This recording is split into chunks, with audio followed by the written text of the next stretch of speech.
So tonight is Teal Shabbat. What is Teal Shabbat? The Jewish Coalition Against Domestic Abuse, JCADA, is the acronym, created Teal Shabbat to shine a light on the tactics of intimate partner violence and showing victims that they are not alone, identifying communities as safe spaces, but for those impacted by sexual and domestic violence. Why tonight? April was Sexual Awareness Month, and it was very busy here. And so I reached out to them and I said, hey, what about May? And they said, yes, whenever you want. So here we are. And so just a trigger warning that I am, of course, referencing and talking about these themes, but there will not be statistics. It's not personal stories. Instead, I'll be mostly offering a different framework than how we might usually think about and encounter this topic. And of course, if you would like to step out for any reason, because you want a drink of water or whatever the need is, or something more personal, you're always welcome to do so. So the different ways that I'd like to bring forth, that I would invite us to explore, to encounter this topic tonight. There's 4 parts. One is that this topic touches all of us. Number 2 is it's about power dynamics, which also relates to all of us. Number 3, it's actually also about the desecration of our capacity to actually be co-creators with the divine, sourcing what we create at any level from deep within us. And number 4, the opposite of the desecration, is it's also about our actual capacities we have within each one of us to seed and birth untapped possibilities beyond our wildest imaginations for what can actually be created on this earth. So, interested?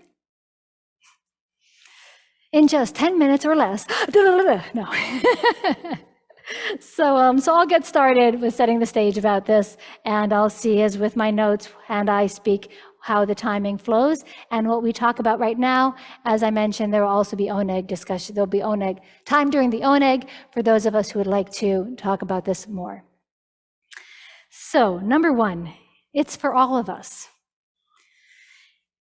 All right, just that we step back and we think, all right, intimate partner violence and sexual abuse is not, of course, limited to people who present as men taking advantage of people who present as women. And it's also not limited to sexual abuse in a relationship, because there's financial, there's emotional, there's physical, there's so much more kinds of ways that humans can unfortunately abuse somebody else that they are in an intimate relationship with. This topic is not just relevant for those who either know someone who is abused themselves or somebody else, or know someone who has abused others. Because if the statistics are truly what they are, then if there's that many people who are abused, there probably are a lot of abusers. And so we likely know someone, even if we don't know that we know someone, who has both been abused as well as abused somebody else. This topic is not just relevant for those who know someone who they think could be at risk, right? Someone who presents as feminine who could be walking across a parking lot in a dark time or walking down the street at any time that we can think, oh, that's unsafe. Of course, if you do know anyone who is in danger, who has been abused, who needs help, there are posters in both men's and women's, in both restrooms that we have, the adult restrooms that have a number of different resources, including JCADA's contact information as well. So if we're not in those categories, then how might this actually apply to us other than thinking, well, yeah, I want to help and I think it's a problem? So, as I mentioned, power dynamics. Please raise your hand if, as a child, you felt powerless at some point. Right? Maybe somebody in some way you didn't have complete power. How about as an adult? Did you at some point feel not fully powerful. You were concerned, you were powerless in any kind of way.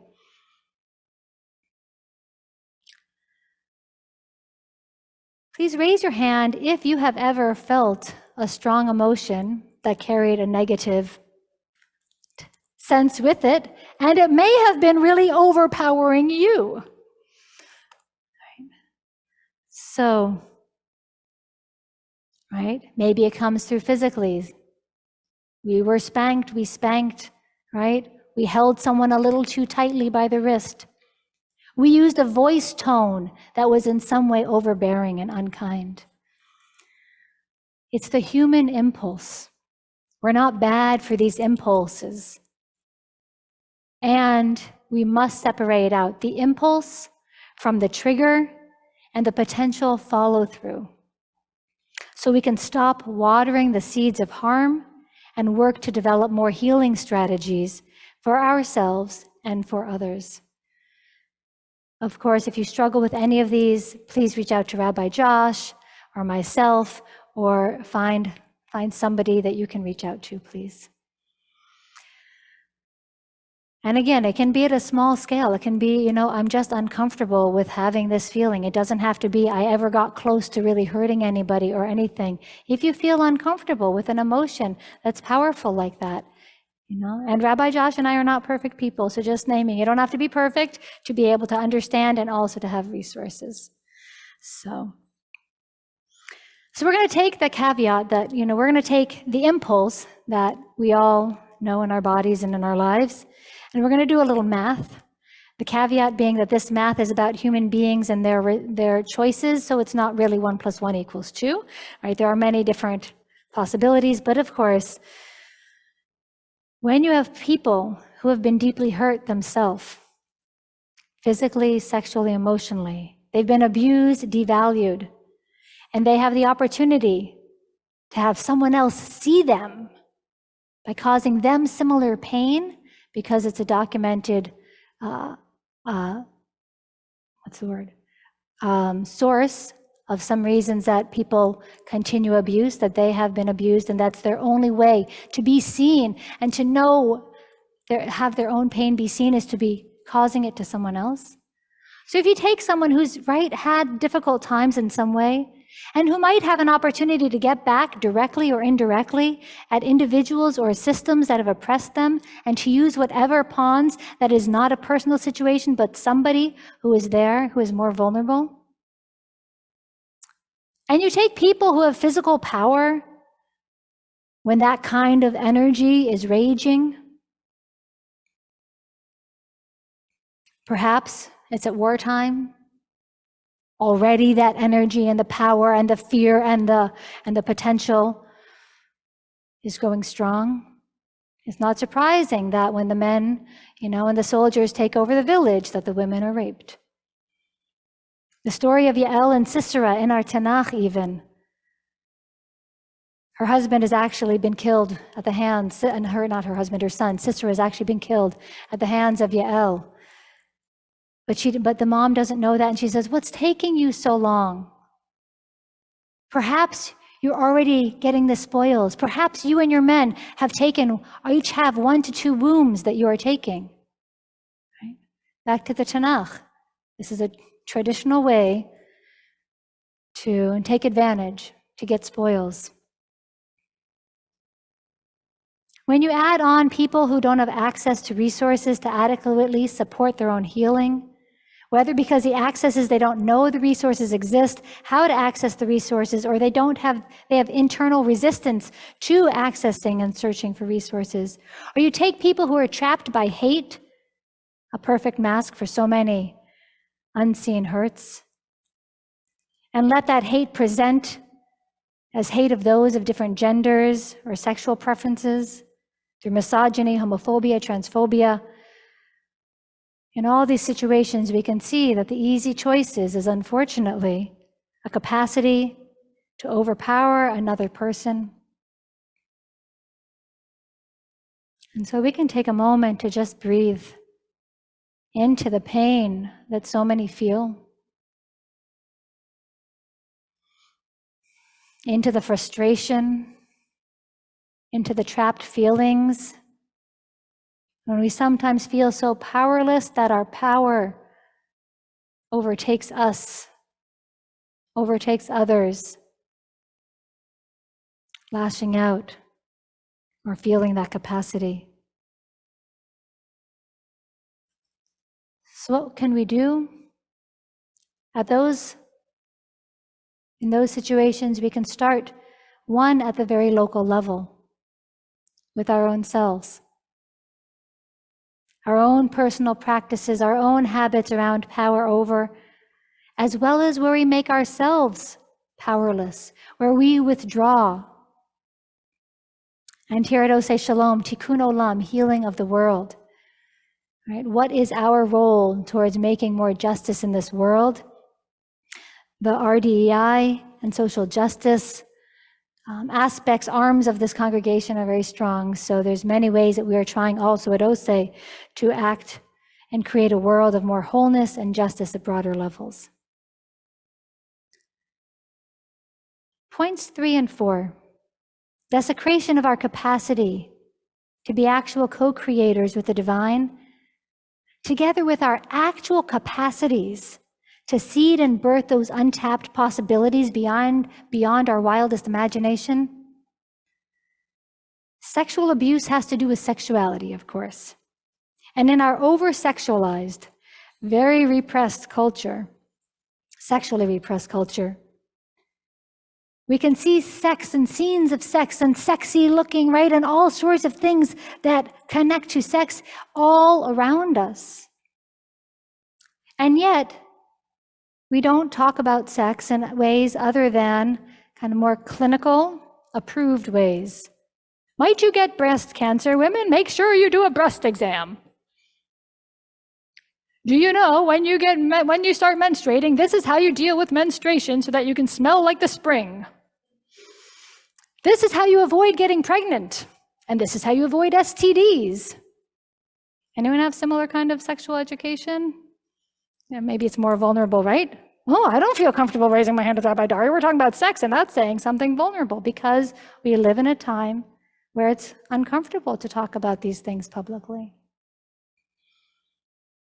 And man, I know less about your sexual education, but what we do know is it's about virility, and it's about being strong and being a man, and all the different ways that you can be a man with a woman, right? Is that really all that we have? Is that why we are beings with sexual capacities? It keeps us all playing pretty small when we stay within those boxes. So what if we look to other aspects of Judaism and then that Yael and Sisera story? This week, in the Kabbalistic understanding of the expressions of divinity that we've been traveling through since leaving Egypt at Passover, all the way to receiving Torah at Sinai, which is next week. This week, we enter the aspect of Malchut. And we just came from the aspect of Yesod. These different qualities over the 7 weeks actually map onto the human body in Kabbalah. And Yesod has to do with the hip area, the genitals. It has to do with reproduction, with genitals, reproduction. It has to do with possibilities of creation. And Yesod also means foundation. So what if the foundation of creation is actually sourced, right, in our energetic center of the reproduction? Because the next sphera is Malchut. It has to do with the birthing, the coming forth, the manifestation in a physical, concrete way of God all around us. So from this perspective, our bodies have the capacity, when we misuse Yesod, to desecrate the sacred source of creativity in others through sexual abuse. And on the flip side, they have the capacity, when we grow our capacity in Yesod for wholeness, for healing, for power and co-creation, when we are deeply connected to our own sexuality and allow it to not just stay localized, but to spread and infuse our whole being beyond our physical being. And when we choose to bring a deeply connected self into an intimate union with another one who is also deeply connected and powerfully connected and opened, the power and possibilities for what it can mean to be a human being stepping out of that limited boxed, closed capacities, really stepping into that beingness of the human beings created in the image of the divine, it radically changes. So we want a healed world. We say we care about tikkun olam. A world is made of individuals, and so it starts with us. 1, seeing the heartbreaking pain and suffering sourced in unhealthy power dynamics. 2, working at the large scale and the personal level for healthy, connected people who are balanced in strength, tenderness, and so much more. And 3, beginning to connect in new ways, perhaps, to our own sexuality and the amazing possibilities that await when we move beyond the common cultural, very limited expressions of intimacy and sexuality, and into creation of amazing possibilities that are divinely inspired, that human beings can uniquely bring forth at this time when all our powers in their fullest capacity are so being called upon. When we tap into Yesod as a powerful foundation for birthing possibilities of wholeness through Malchut. And finally, in this week's Parsha, we begin the new book of Bamidbar in the wilderness. And we begin by learning the layout of each tribe's relationship to the Mishkan, the sacred dwelling place that contains the Holy of Holies. As we move through the desert, through the wilderness over these 40 years, we wander and we stop and we set up camp. As we set up camp, the Torah could have said, the Mishkan you put here and everybody's in a line, right? And then this tribe, then this tribe, then this tribe, then this tribe. But it's not the way the setup is.